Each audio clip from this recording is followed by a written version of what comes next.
Honorable Men Discord. Corey Holcomb has more to say about Anton Daniels. Let's talk about it. How you see yourself is how you perceived. I see a man strong, gifted, head strapping, never down on his knees, begging. Gotta make a way, even in my darkest hour. Say the odds against me was new. I would never cower. As always, welcome back to another episode. If you haven't already, hit that like button, hit that subscribe button. Tell a friend to tell a friend. I drop daily episodes at 5 p.m. Eastern Time. And as always, if you have something you'd like to share, I'll see you in the comment section. So, again, while I was looking for things to discuss, I see Corey Holcomb took to the airway, or should I say he actually chose to speak about this during another episode of his 5150 show. And if I'm not mistaken, I believe he missed a Tuesday because when I was watching a different clip, he spoke on the fact, or maybe it's this clip, he spoke on the fact that he's never missed a Tuesday since he started.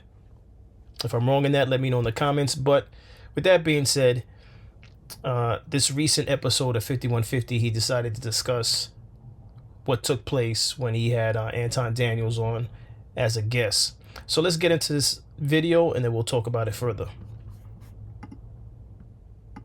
Supposed to be able to walk the streets where we at, if you really want to know the truth.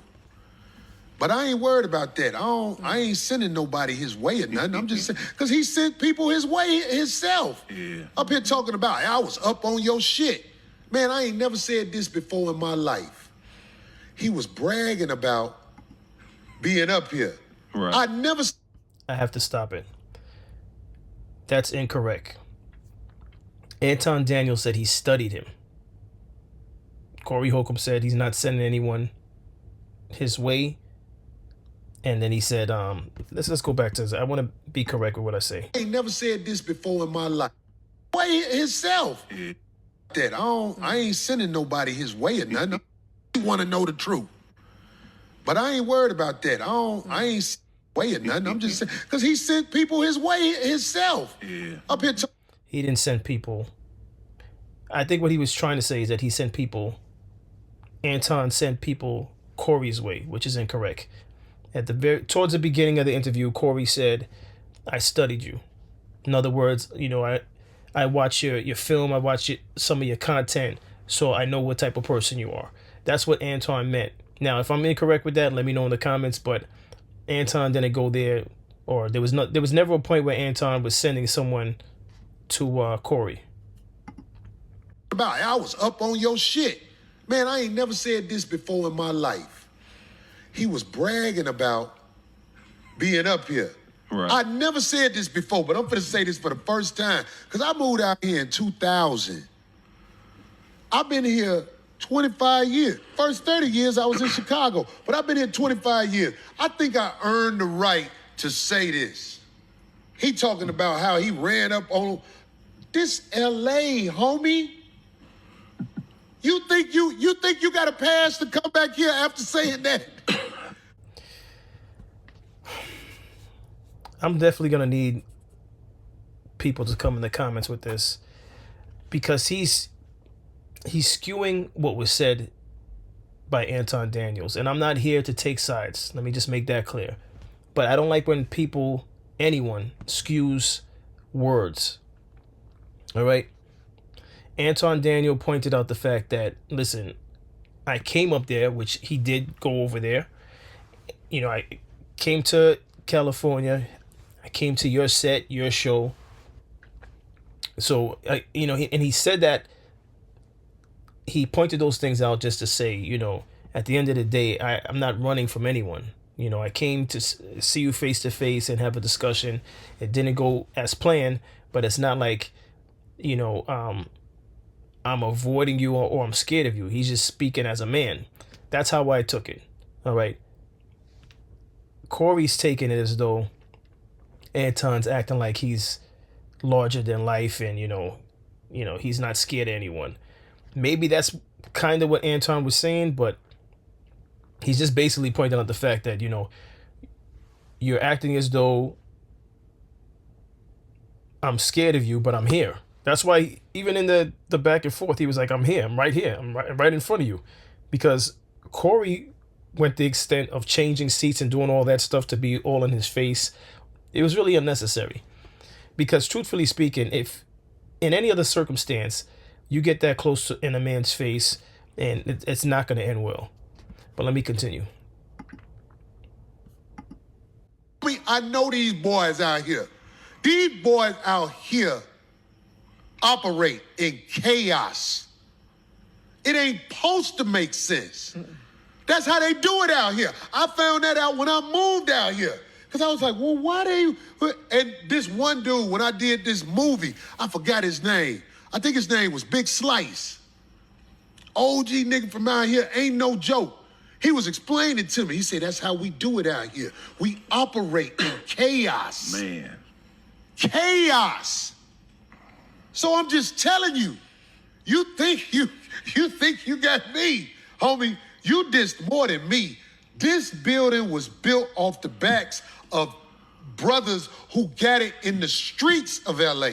And you came up here disrespecting and bragging on it. If you knew who walked through these doors and went up them stairs to smoke with the people who founded this place, you wouldn't have did that. But I'll let the streets show you.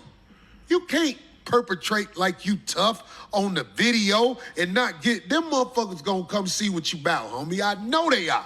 I know they are. I don't know nothing about it. I just know these niggas out here done some shit where I'm like, well... And who watching this video is actually co-signing stuff like this? And again, I have no stake in this. If it appears I'm on Anton's side, I'm not on Anton's side. I'm not on Corey's side. I'm on the side, excuse me, I'm on this side of two grown men having a disagreement respectfully. They didn't have to agree at all in the interview. But what should have happened, although it's too late to say that now, what should have happened was a disagreement, but an understanding. Maybe, you know, on both sides, maybe they both had an opportunity to see things in a new light, but that's not what took place.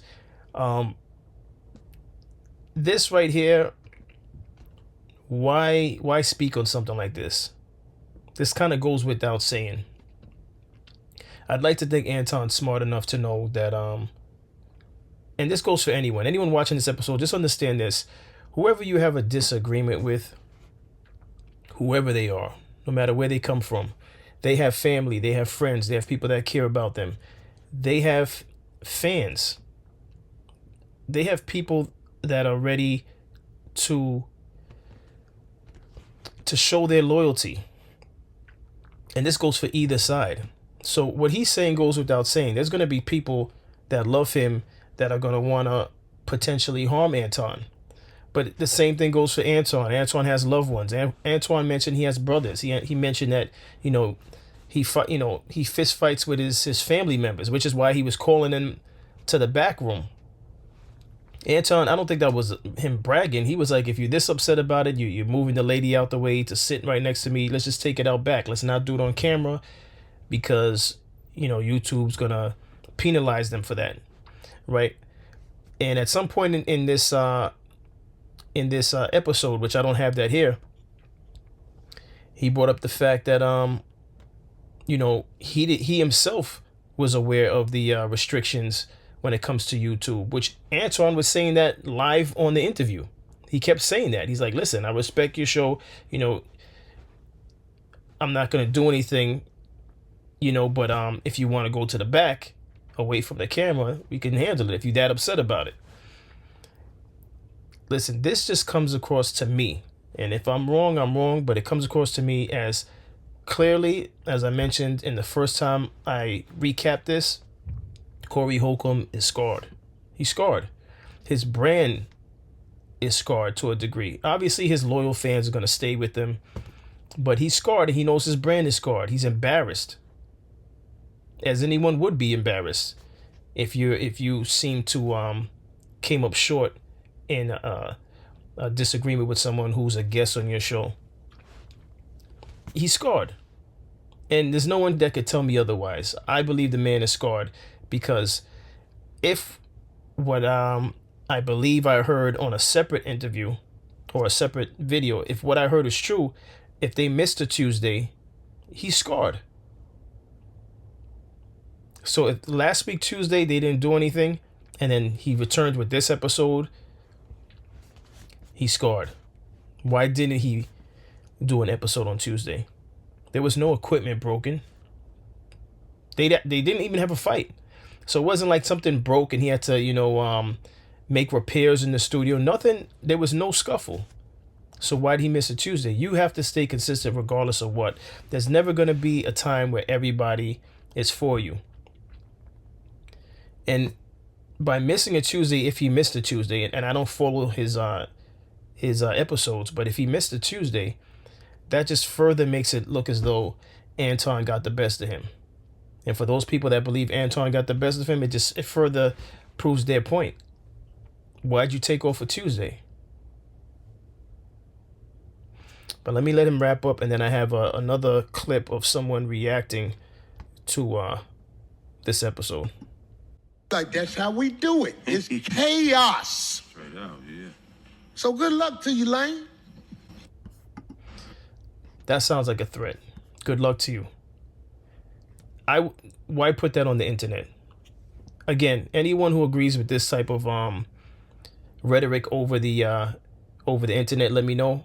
Let me know how this helps his brand. Why would you speak on something like that? And again, this is why I said Corey Holcomb to me is more entertaining, whereas Anton Daniels is more cerebral. I'm not saying he's perfect. Again, there's no perfect man on this earth. I don't care what their title is. I don't care how well revered they are. There's no perfect man in this world.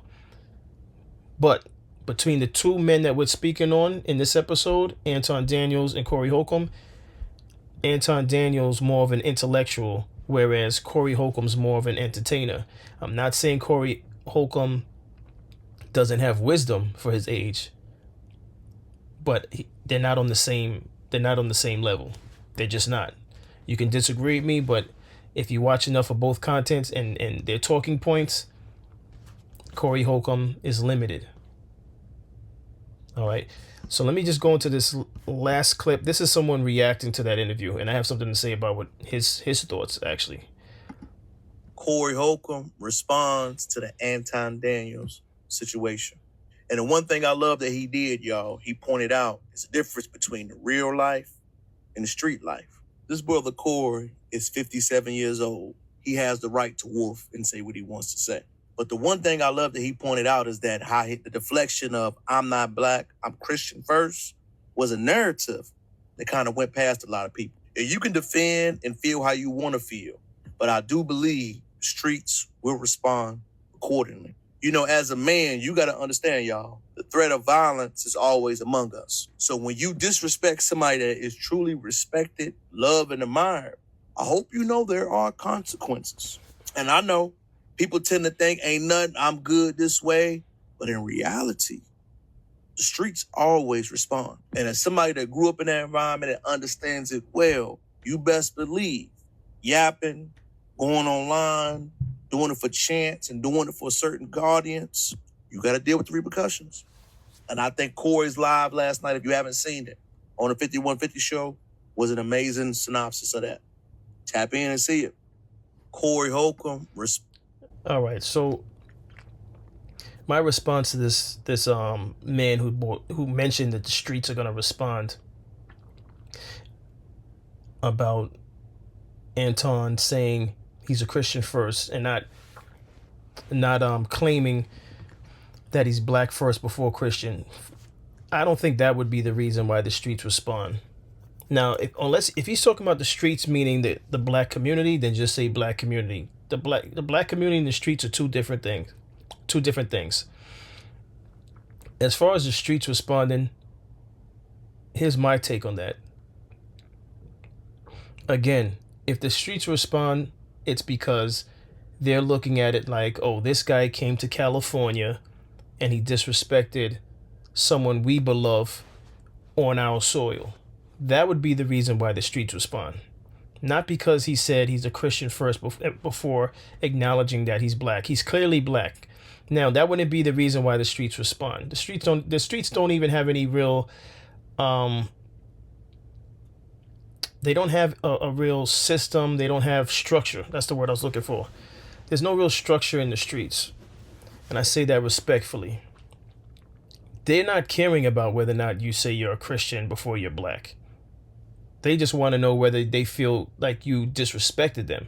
So they would feel disrespected by him being out there and challenging one of their own. But here's the odd thing about this whole streets, right? And I meant to do an episode on when 21 Savage declared that the streets is dead or streets is over. Here's the thing that's very confusing about the streets, and I need everyone that's watching this to understand, right?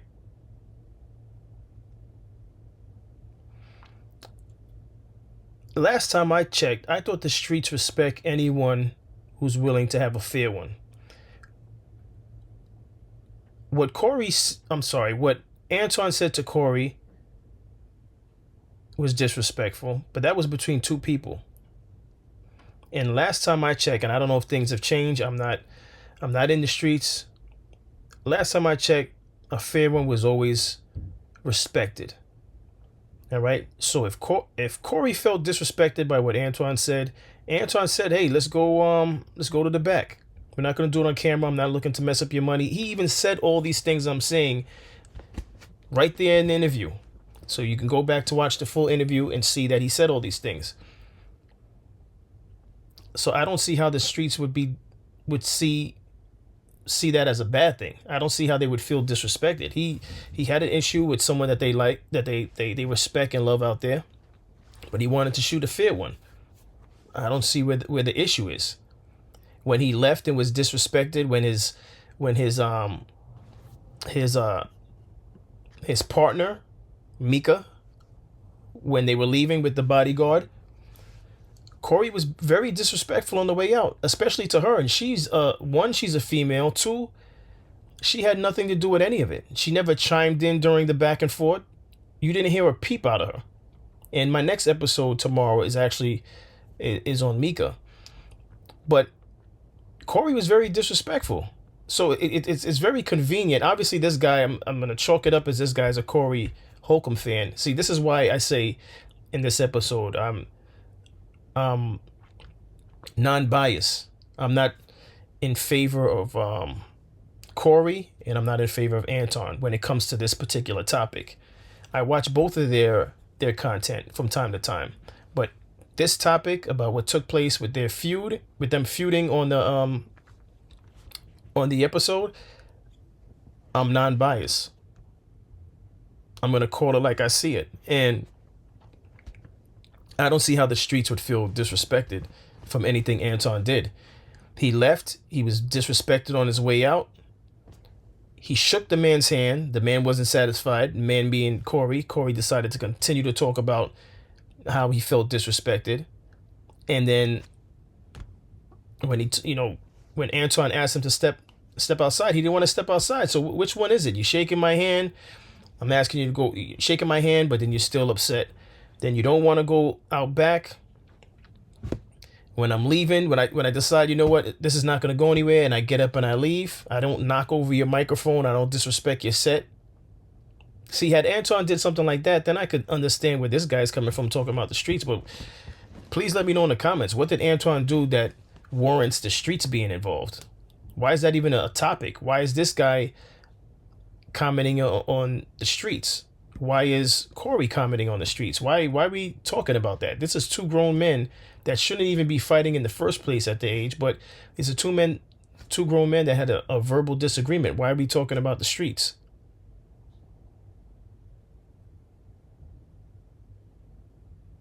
But listen, that's my thoughts on this. What's yours?